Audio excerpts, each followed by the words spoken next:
নমস্কার বন্ধুরা, আমাদের চ্যানেলে আপনাদেরকে স্বাগত জানাই। যারা চ্যানেলটিকে প্রথমবার দেখছেন তারা অবশ্যই চ্যানেলটি সাবস্ক্রাইব করে নেবেন এবং বেল আইকনটি দাবিয়ে দেবেন যাতে চ্যানেলে দেওয়া সকল ভিডিওর প্রথম নোটিফিকেশান আপনাদের কাছে পৌঁছে যায়।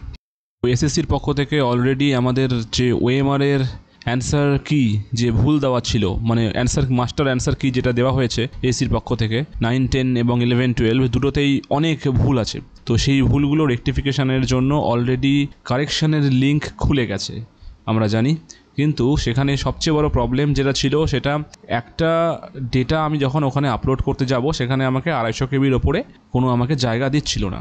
এবার যদি কেউ 2-3টে কোয়েশ্চেনে অ্যাপ্লাই করতে চায় তাহলে অতগুলো ফাইল রেফারেন্স একসঙ্গে পিডিএফ করে 250 কেবির মধ্যে আপলোড করা কিন্তু খুব মুশকিল ছিল।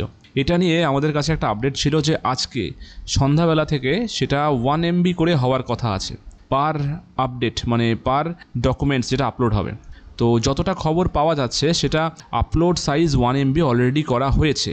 তো একবারে না হলে বারবার করা যাবে, মানে যদি 2-3টে প্রশ্ন চ্যালেঞ্জ করতে গিয়ে আপনার 1 MB শেষ হয়ে যায় তাহলে আপনি আলাদা করে বাকি প্রশ্নগুলোর জন্য আবার চ্যালেঞ্জ করতে পারবেন, তার জন্য ডেটা আপলোড করে দিয়ে।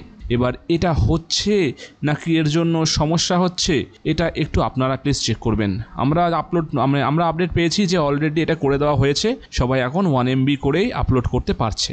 এখন এটা দেখার মতো তো কোনো অপশান আমাদের কাছে নেই, এই কারণের জন্যই ছোট্ট করে একটু আপডেটটা দিচ্ছি। আপনারা একটু প্লিজ চেক করে দেখবেন যে এটা করা যাচ্ছে কি না, নাকি এখনও সেই 250 MBর ব্যারিয়ারটা থেকে রেখে দিয়েছে। আজকের এই ছোট্ট নিউজটি এইটুকুই। ধন্যবাদ।